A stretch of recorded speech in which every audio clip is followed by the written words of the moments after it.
Hey everyone, welcome back to the Halandzovskyi channel. If you care about global security developments and how they can affect stability around the world, make sure to subscribe, hit the like button, and leave a comment below. Your engagement helps us stay alert and informed. Let's jump straight into today's alarming update.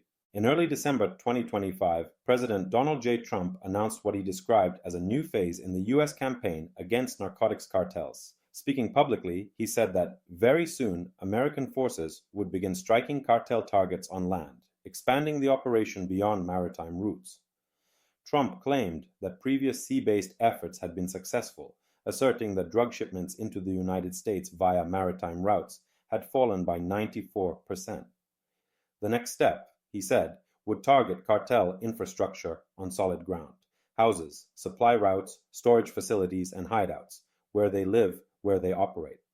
The president framed the move as urgent and necessary, describing the narcotics problem not merely as a law enforcement issue, but as a national security threat that justifies military intervention.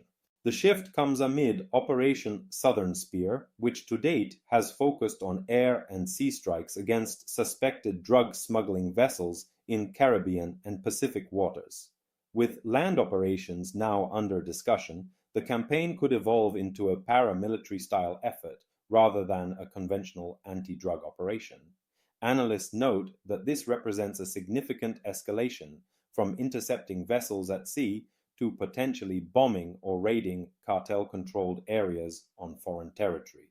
The announcement has drawn concern from governments across Latin America, allowing foreign military strikes on sovereign soil, even in the name of combating drug trafficking, could provoke serious diplomatic tensions. Some regional leaders have already expressed anger and apprehension about potential U.S. incursions. Observers warn that this represents more than a change in law enforcement tactics. It reflects a broader doctrine in which cartels are treated not simply as criminal networks, but as adversaries in a wider conflict, a strategy that may blur the line between combatants and civilians. The planned expansion of U.S. military strikes against cartels to land-based targets raises multiple concerns: legal, humanitarian, and geopolitical. First, there are questions of sovereignty and international law. Strikes inside Latin American countries, whether on national territory or cartel-controlled areas, could be seen as violations of sovereignty.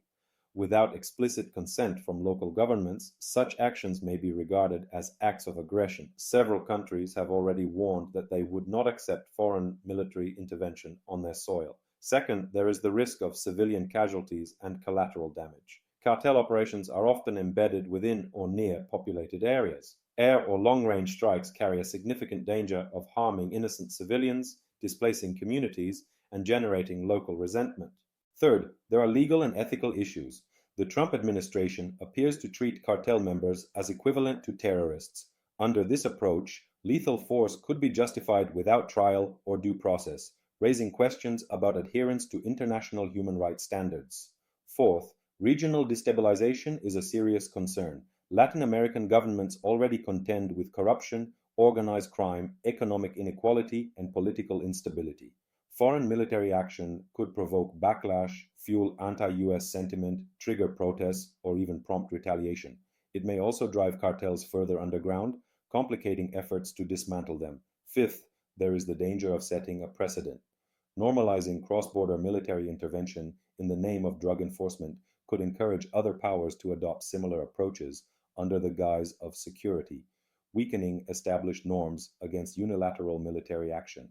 Finally, the humanitarian dimension cannot be overlooked. History shows that when powerful states use force against non-state actors within sovereign nations, civilians often bear the greatest burden. Increased refugee flows, internal displacement, and human rights abuses are all potential consequences. For the United States, the stakes are high. Escalating operations in this way may yield short-term headlines, but it risks long-term damage to Washington's reputation, its alliances, and its moral authority. In short, what the president calls a crackdown on cartels could ignite a far larger and more destructive conflict, one that extends beyond drugs, beyond national borders, and beyond traditional law enforcement.